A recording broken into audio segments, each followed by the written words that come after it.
অগস্টের 22 তারিখে যারা 12th গ্রেড তুখার ছাত্ররা একদম রেডি আছে, প্র্যাকটিস করেছে। তো আমরাই আজকে সব 100 জন ধরেন খানে আমাদের সব 8টা সেন্টার মিলে নিল, দেখছি কয়জন 1500, কয়জন 1400, 1300, যারা 1600-র মধ্যে।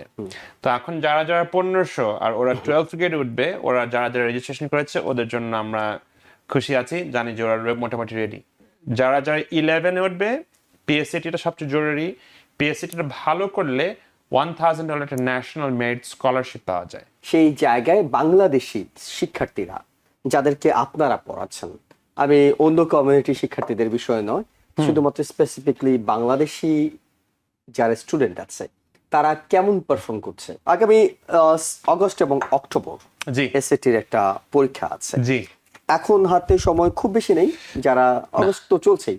জি। সো তাহলে কিভাবে এই সময়টুকু, অল্প সময়টুকু কাজে লাগাবে? ধরেন 3-4 বছর আগে অগস্ট এসসিটিটা মাত্র তৈরি হলো, তার আগে অগস্ট কোনো একটা ছিল না। কারণ ওরা জানে যারা টপ ছাত্রছাত্রী 12th গ্রেডের, ওরা সামারে নিশ্চয়ই লাস্ট একটা চেষ্টা করে সামারে পড়াশোনাটা করে 6 সপ্তাহ 8 সপ্তাহ অগস্টের 22 তারিখে যারা 12th গ্রেড তুখার ছাত্ররা একদম রেডি আছে, প্র্যাকটিস করেছে। তো আমরাই আজকে সব 100 জন ধরেন খানে আমাদের সব 8টা সেন্টার মিলে নিল, দেখছি কয়জন 1500, কয়জন 1400, 1300, যারা 1600-র মধ্যে।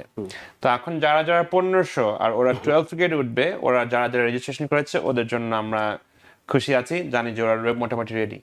কিন্তু যারা 11th গ্রেডে উঠবে, এক বছর জুনিয়র, ওদেরকেই ডাকি জুনিয়র্স, ওদের প্রথম পরীক্ষা হবে অক্টোবরের পিএসএটি। অক্টোবরের পিএসএটিটা সবসময় প্রি এসএটি আগে দিতে হয়, এসএটির আগে। ভুলটা হয়ে যায়, যারা 1300 পাচ্ছে, 1400 পাচ্ছে, মা বাবা বলল একটা নিয়ে দেখো। 11th গ্রেডে অক্টোবর মাসে পিএসসিটি না দিয়ে এসসিটি, মা বাবা জোর করে একটা নিয়ে দেখো, দেখি কি হয়। কিন্তু এসসিটি যতবার দেওয়া হবে তত খারাপ দেখা যাবে। ম্যাক্সিমাম 2 থেকে 3 বার একটু স্ট্র্যাটেজি নিয়ে করতে হয়। আচ্ছা, মানে আপনি বলছিলেন এসএটি বারবার দেওয়া উচিত নয়? আমার বাসায় হলে আমার ছেলে মেয়েকে বলবো ম্যাক্সিমাম 2 থেকে 3 বার নিবা। কেন? কারণ আমরা পাঠাতে পারি স্কোর, কলেজরা 2-3টা স্কোর দেখে ওরা কম্বাইন করতে পারে সবচেয়ে হাইয়েস্ট সেকশন ম্যাথ। অক্টোবর মাসের ম্যাথ আর মার্চ মাসের ইংলিশটা হয়তো বা 2টা স্কোরের মধ্যে সুপার স্কোর ডাকে। কয়েকটা কলেজ আছে যে ওরা রিকোয়ার করে প্রত্যেকটা অ্যাডমিনিস্ট্রেশন সাবমিট করতে। তো এটা প্রত্যেকটা কলেজের বিভিন্ন আলাদা নিয়মে। তো যে কলেজে আপনারা অ্যাপ্লাই করবেন, মেক শিওর করবেন যে ওরা লেখা থাকে কিভাবে ওরা নিতে চায়। তো আমার প্রত্যেকটা ভালো মানে সংগঠন যেগুলো, ওরা বলবে 2 থেকে 3 বার ম্যাক্সিমাম। 3 বার চেয়ে বেশি হয়ে গেলে বাচ্চাও একই পরীক্ষা দিতে দিতে আর কি বাড়বে। তো যারা 11 উঠবে, পিএসসিটিটা সবচেয়ে জরুরি। পিএসসিটিটা ভালো করলে $1000 একটা ন্যাশনাল মেরিট স্কলারশিপ পাওয়া যায়, টপ 1%-এ পৌঁছতে পারলে। তো এটা যদিও 80,000 যখন টিউশন মাইনা, 1000 শুনলে তো মনে হচ্ছে না ওরকম, কিন্তু ওই টাইটেলটা ন্যাশনাল মেরিট ফাইনালিস্ট অনেক কাজে আসে কলেজের সময়। তখন বুঝতে পারবে যে ছোট বয়স থেকে ওরা পিএসসিতে ভালো দেখাতে পেরেছে। তার মানে মার্চ মাসের যখন 11th গ্রেডের যারা মার্চে নিবে স্কুলের সবাই, তখন ভালো একটা স্কোর আশা করতে পারবে। তো যারা এখন 12-এ উঠবে, ওরা কিন্তু মার্চে নিয়ে ফেলেছে আচ্ছা প্রথমটা। এখন আশা করি মিডলে আর নেওয়া হয় নাই, এখন প্র্যাকটিস করতে করতে লাস্ট একটা অগস্টে দেখে আশা করি 200 পয়েন্ট মিনিমাম তো খানে সবাই বাড়ছে। যদি কোনো কেউ 350 আর দেখে যে একটা সেকশন একটু বাকি, ওদের জন্য হয়তো বা ফিরে এসে অক্টোবরের লাস্ট থার্ডটা নিতে পারবে। কিন্তু কোনো সময় থার্ডের আমার অ্যাডভাইস না যে এক্স্যাক্টলি, মানে দুটোই আসলে বোঝা যায় যে তার মেরিটটা কোথায়। এক্স্যাক্টলি। এবং এই কারণেই সম্ভবত অনেকগুলো কলেজ, আপনি যেটা বলছিলেন, সবগুলো অ্যাডমিনিস্ট্রেশন রেজাল্ট গুলো চায়। কয়েকটা কলেজ আছে এরকম যে আপনারা মেক শিওর করবেন যেখানে অ্যাপ্লিকেশন করছেন ওদের টেস্টিং নিয়মটা দেখতে হবে, কারণ প্রত্যেকটা কলেজে একটা টেস্টিং নিয়ম আছে। বেশিরভাগ 95% কলেজরা একটা এসএটি দেখবে অনেকজন আজকাল সুপার স্কোরও দেখবে, তো 2-3টা থাকলে হাইয়েস্ট ম্যাথ হাইয়েস্ট ইএলএ করে করতে পারবে। তো যারা যারা অগস্টের 22 তারিখ নিচ্ছে, বেস্ট অফ লাক। যারা যারা অক্টোবরে আশা করবে নিবে, ওইটার ডেডলাইন হলো সেপ্টেম্বরের শেষে, যখন অগস্টের রেজাল্ট আসতে আসতে তখন ওরা বুঝতে পারে একবার নিতে হবে নাকি। ওকে, আমরা এরপরে আপনার কাছে স্টেট এক্সাম সম্পর্কে একটু শুনি যে Of গ্রেড course. K6 সেখানে স্টেট এক্সামে আপনি যে স্কোর ভালো করতে হলে কি করা উচিত? এখন স্টেট এক্সাম আমরা দেখছি প্যারেন্টসরা নেক্সট উইক ওদের স্টেট এক্সামের রেজাল্ট পাচ্ছে, মিডল অফ অগস্ট বলে। আর্লি অগস্টে পলিটিশিয়ানরা অলবানি থেকে শুরু করে নিউ ইয়র্ক শহর, ডিওই সব টোটাল স্কোরগুলো দেখতে পাচ্ছে কোথায় কি কি হচ্ছে। এখন আনফরচুনেটলি দেখছে এখনো অনেক ছাত্রছাত্রী 15% কমিয়ে গেছে রেজাল্টস পুরা স্টেটে, পুরা শহরে। যেখানে আমাদের বাংলাদেশি কমিউনিটিতে খানে হোক যে কোনো জায়গায় হোক, আমরা তো এটার পিছনে সময় দিয়ে দেখছি বেশিরভাগ বাচ্চারা 3-4 পাচ্ছে। তো পুরা স্টেটে এখনো খুব টাইট অবস্থায়, কারণ আমরা দেখছি বেশিরভাগ ছেলেমেয়েরা রিডিং শিক্ষাটা একদম হারিয়ে যাচ্ছে। ওইটা এক সময় ছিল প্রত্যেকটা এলাকায় আপনার একটা ফ্রি একটা লাইব্রেরি পাবেন, কুইন্স লাইব্রেরি। আর একটা বাসায় জিজ্ঞেস করলে ছেলে বলবে, মেয়ে বলবে আমি প্রত্যেক সপ্তাহে 2বার না হয় মা বাবা আমাকে নিয়ে যায়, বই নিয়ে আসি।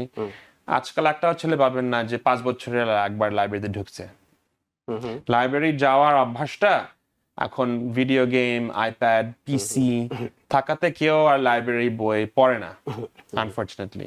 তো এখন ওইটা রিডিংটা যখন কমে গেছে, ছেলে মেয়েদের ধৈর্য কমে গেছে, একদম টায়ার্ড হয়ে গেছে। আর ম্যাথে অনেকজন আছে, অনেকগুলো এলাকায় আছে যে কমে গেছে, কিন্তু আমার যতটুকু জানা, আমরা আশা করছি ওয়েট করতে যে নেক্সট উইকে খানের রেজাল্ট পাবো, দেখবো ওখান থেকে কয়জন 3-4 পাচ্ছে। গত বছর শত শত জন 3-4 মিনিমাম পেয়েছে, কিন্তু স্টেটে যেটা হচ্ছে আমাদের কমিউনিটি উল্টা হচ্ছে। আমাদের কমিউনিটি আমরা আছি, অনেকজন আছে এটার পিছনে সময় দিতে চাচ্ছে, কারণ বাচ্চাদের শিক্ষাটা সবচেয়ে জরুরি। এখন নেক্সট মাসে ফার্স্ট ডে অফ স্কুল হবে, অনেক বাচ্চা আছে যারা আমার বাসায় ওরা রেডি আছে, নতুন একটা হয়তো বা একটা শার্ট সোয়েটার কিনলো, স্কুলে পড়বে, বুক ব্যাগ কিনলো। আমাদের অনেকগুলো সংগঠন আছে যে বুক ব্যাগ গিভওয়ে হচ্ছে। বুক ব্যাগ গিভওয়ে ভালো যারা যারা করছে, জামাইকা থেকে আহাদ সিপিএ সাহেব, উনি ব্রঙ্কসে একটা বুক ব্যাগ গিভওয়ে করছে। তো এইসব অর্গানাইজেশন গুলা চেষ্টা করছি ছেলে মেয়েদের জন্য যেগুলা ইজি হয় লাইফটা, ওদের জন্য সব করা হচ্ছে। আমরা শুধু না, অনেকজন ব্রঙ্কসে আহাদ সিপিএ ভালো জামাইকা থেকে করছে, ওদেরকে নিয়ে আমরা খুবই খুশি যে ছাত্রছাত্রীর জন্য এত কিছু করছে। জি, নিঃসন্দেহে তারা ধন্যবাদ পাওয়ার যোগ্য যে তারা বিনা উদ্দেশ্যে কোনো তাদের নিজস্ব কোনো উদ্দেশ্য নেই, তারা শিক্ষার্থীদেরকে প্রতি বছরই এটা ব্যাক টু দ্য স্কুল প্রোগ্রামের আমরা ওদেরকে নিয়ে খুবই হ্যাপি, কারণ ওরা এই ফিল্ডে অনেক এক্সপার্টস, মানে কাগজপত্র, অ্যাপ্লিকেশন, কমপ্লায়েন্স, কি কোথা থেকে এরকম গ্র্যান্ট পাওয়া, এগুলোর জন্য এগুলোর পিছনে একটা সাপোর্ট পাওয়া। সো ওদের থ্রুতেই আমরা সবাইকে বলছি ওখানে যে একটা বুক ব্যাগ নিয়ে আসবা, তোমরা এসে নিবা, খামাখা যে খরচ করবা না, আর যত কিছু পাবা নিয়ে নিবা, ওভাবে আমরা শেয়ার করছি। সেই জায়গায় বাংলাদেশি শিক্ষার্থীরা যাদেরকে আপনারা পড়াচ্ছেন, আমি অন্য কমিউনিটি শিক্ষার্থীদের বিষয়ে নয়, শুধুমাত্র স্পেসিফিকলি বাংলাদেশি যারা স্টুডেন্ট আছে তারা কেমন পারফর্ম করছে? বাংলাদেশি ছাত্রছাত্রীরা সবসময় এই শহরে, নিউ ইয়র্ক শহরে আগিয়ে আছে। একটা রিজন আছে, আমরা ইমিগ্রেন্ট গ্রুপ।